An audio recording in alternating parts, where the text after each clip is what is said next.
Jumpa lagi di ASC Multimedia dan Servis Elektronik.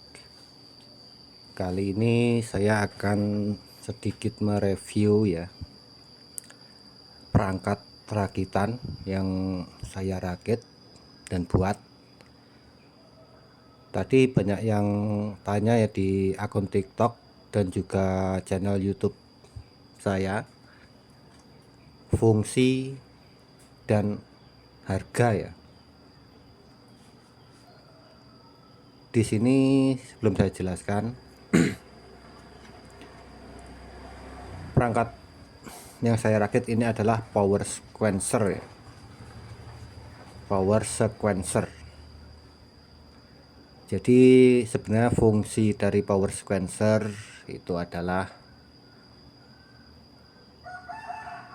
secara singkat atau padatnya, itu adalah sebagai switch otomatis. Dan untuk secara detailnya sebenarnya power sequencer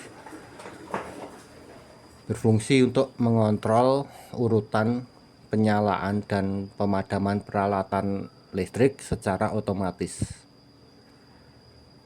Gunanya apa? Untuk mencegah kerusakan akibat lonjakan listrik yang tidak stabil dan untuk memastikan pemutusan daya yang aman. Dan power sequencer sangat penting untuk sistem audio, khususnya untuk audio sound system di lapangan ya, yang pastinya menggunakan tegangan listrik yang tidak stabil. Contohnya pakai dinamo diesel ataupun genset yang terkadang dia terpengaruh oleh suara ya, yang keluaran dari power amplifier, jadi tegangan naik turun, dan itu akan sangat beresiko pada perangkat elektronik atau aksesoris yang digunakan. Makanya adanya power sequencer itu sangat membantu apabila ada lonjakan naik turun tegangan. Jadi aksesoris peralatan elektronik yang digunakan akan aman. Itu aja secara detail. Baik, dan akan saya review sedikit ya. Rakitan saya ini adalah power sequencer, hasil rakitan saya yang masih tahap perakitan dan pengembangan. Di sini saya menggunakan dua versi sebenarnya. Yang di depan saya ini adalah versinya full layar sentuh ya, touchscreen untuk pengoperasiannya. Saya menggunakan LCD TFT dengan ukuran 3,5 inch dengan resolusi 320 pixel kali 480 pixel ya. Dan juga menggunakan Arduino Mega. Sebenarnya bisa pakai Arduino Nano ataupun ESP32 ya. Tapi kalau di Arduino Nano atau Uno, pinnya itu terbatas ya. Kalau Arduino Uno dia sama LCD ini bisa, cuman dia untuk pin output dan inputnya terbatas. Kalau kita pakai Arduino Uno ini dan pakai LCD ini, itu untuk pin lainnya tidak bisa ya. Seandainya kita menambahkan sensor-sensor tertentu, input outputnya itu kurang ya. Jadi kalau pakai Uno itu belum maksimal kalau untuk power sequencer dengan versi layar sentuh. Tapi kalau untuk versi manual ya, Arduino Uno ini cukup ya. Untuk pinnya tidak terlalu banyak, tapi pengoperasiannya kita manual pakai rotary encoder sebagai pemrogram ya. Itu pinnya mencukupi. Tapi kalau pakai layar sentuh dia pinnya kurang apabila kita ingin menambahkan sensor-sensor lain seperti sensor suhu, real time clock, jadwal jam, tanggal, hari, dan juga sensor tegangan, sensor arus. Dia kurang, tidak mencukupi untuk pinnya. Ya, itulah kekurangannya Arduino Uno kalau pakai programnya touchscreen. Ini sebenarnya juga programnya sudah terisi, tapi dia secara manual ya. Ini sebenarnya bisa untuk power sequencer sudah saya isi programnya, dan sebenarnya juga udah berfungsi, tinggal rakit aja, tinggal kita kasih sensor-sensornya. Dan juga sebenarnya bisa pakai ESP32 ya. Nah, ini pinnya juga banyak, cukup lah kalau untuk touchscreen. Sebenarnya kelebihannya juga ada, ini bisa ada wifi, jadi kita mengoperasikannya bisa lewat smartphone kita ya, pakai Android bisa. Dia lewat NTP server, web server, jadi bisa dioperasikan lewat handphone kita kalau kita malas pakai touchscreen ataupun manual. Lewat handphone bisa terhubung satu jaringan.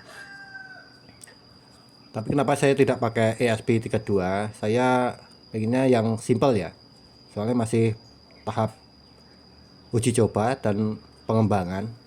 Kalau saya pakai ESP32, saya harus menjemper pinnya ya, harus mencari satu persatu pin-pinnya dan dijadikan satu ke touchscreen ya, ke layar. Kalau Arduino Mega ini dia sudah plug and play ya. Dia tinggal tancap, dan juga pinnya masih sisa banyak kalau pengen kita menambah sensor-sensor lain.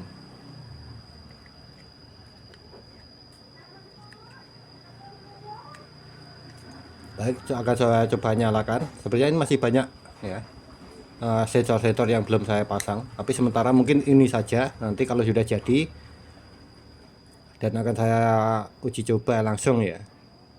Sekarang masih tahap proses pembuatan boxnya nanti. Mungkin 1 minggu ke depan sudah jadi ya, mungkin nanti akan saya review kembali. Baik, akan saya coba nyalakan dahulu. Untuk Arduino Mega dan touchscreen cuma tegangan cuma 5 volt ya. Ini saya pakai tegangan dari komputer langsung ya. Baik.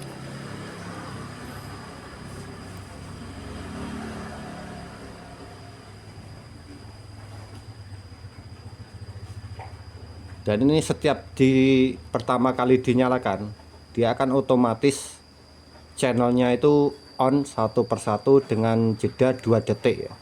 Dia akan mengaktifkan relay ini satu persatu dengan jeda 2 detik. Dia akan on. Ini belum saya colokkan ke power supply untuk relaynya, jadi dia belum kelihatan. Saya coba nyalakan dulu untuk relaynya ya, soalnya tegangan relay saya pisah sendiri agar tidak mempengaruhi untuk modul programnya ya, Arduino Meganya.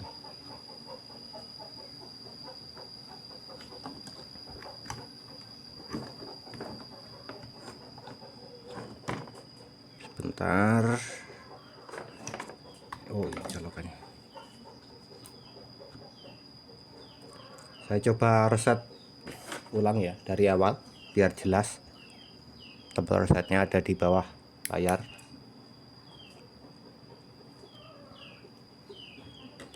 Oh, ternyata power supply-nya putus ya.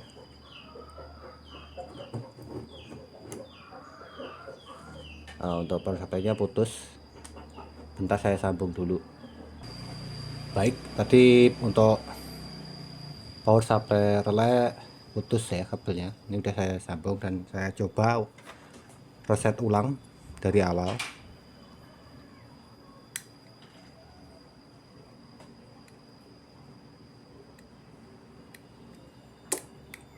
Ya, ini posisi baru dinyalakan ya. Dia kan on satu persatu ya relaynya dengan jeda 2 detik. Ya. Ini otomatis setiap kali dinyalakan dia akan langsung on satu persatu untuk relaynya. Ini 8 channel ya, sementara saya bikin 8 channel ya. Dan di sini juga ada indikator posisi channelnya yang outnya nanti ya. Kalau on berarti dia aktif, dia mengeluarkan tegangan. Kalau off dia berarti otomatis tidak mengeluarkan tegangan.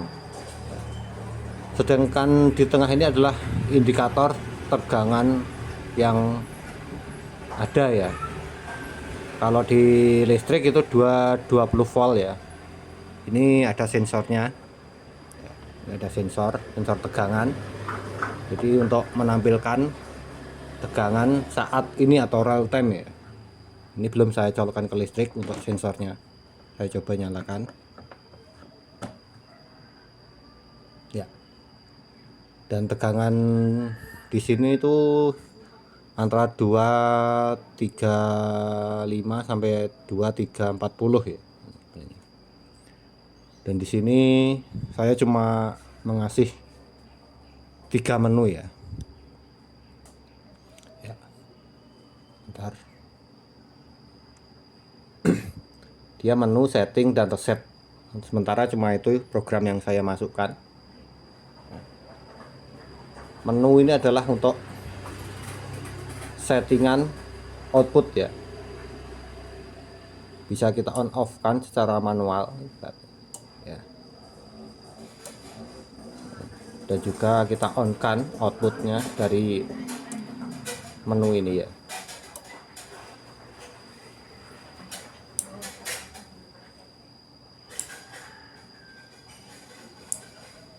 Ini adalah tombol back. Sedangkan setting ya, setting ini berfungsi untuk mengatur batas atas dan batas bawah tegangan yang ada di power sequencer ini, output dan input. Outputnya terutama saya setting di tegangan atasnya, upper limitnya itu 250 volt. Jadi apabila tegangan input itu di atas 250 volt, maka power sequencer ini akan otomatis off. Kenapa? Soalnya kalau di atas 250 itu akan merusak perangkat elektronik kalau tegangan di atas 250. Dan begitu juga untuk tegangan bawahnya, lower limitnya itu saya setting biasanya di 280 ya. Ini 200. Jadi kalau tegangan di bawah 200 itu sebenarnya untuk perangkat elektronik tidak bisa maksimal. Tidak bisa maksimal karena kekurangan satu daya. Dan itu juga bisa merusak perangkat elektronik. Ya, ini bisa diatur. Di sini ada min plus ya. Yang hijau ini untuk menambah, sedangkan yang merah untuk mengurangi ya. Sedangkan reset ini untuk mereset seluruh output ya, channel output ya. Yang awalnya itu on menjadi off. Kan saya coba ya, ini ada yang on ya, yang merah-merah, indikator merah LED itu adalah on. Sekarang saya reset ya, dia akan mati semua. Dan di sini semuanya off ya, off. Dan sebenarnya ini masih bisa untuk ditambah program lagi ya, seperti sensor suhu, sensor arus, dan sensor lainnya yang kita inginkan lah, ibaratnya seperti itu. Tapi untuk saat ini, untuk uji coba saya cuma ini aja programnya sementara. Nanti apabila sudah jadi, sudah saya bikin box dan saya coba, kalau memang berfungsi normal, mungkin suatu saat akan saya tambah sensor-sensor lain ya, fungsi-fungsi lain, jadi ke programnya nanti, jadi lebih sempurna. Demikian sedikit review ya power sequencer rakitan saya, dan mungkin nanti kalau sudah jadi akan saya review kembali. Terima kasih, jangan lupa like, share, komen, dan subscribe untuk mengikuti atau mendapatkan video-video terbaru dari saya. Terima kasih.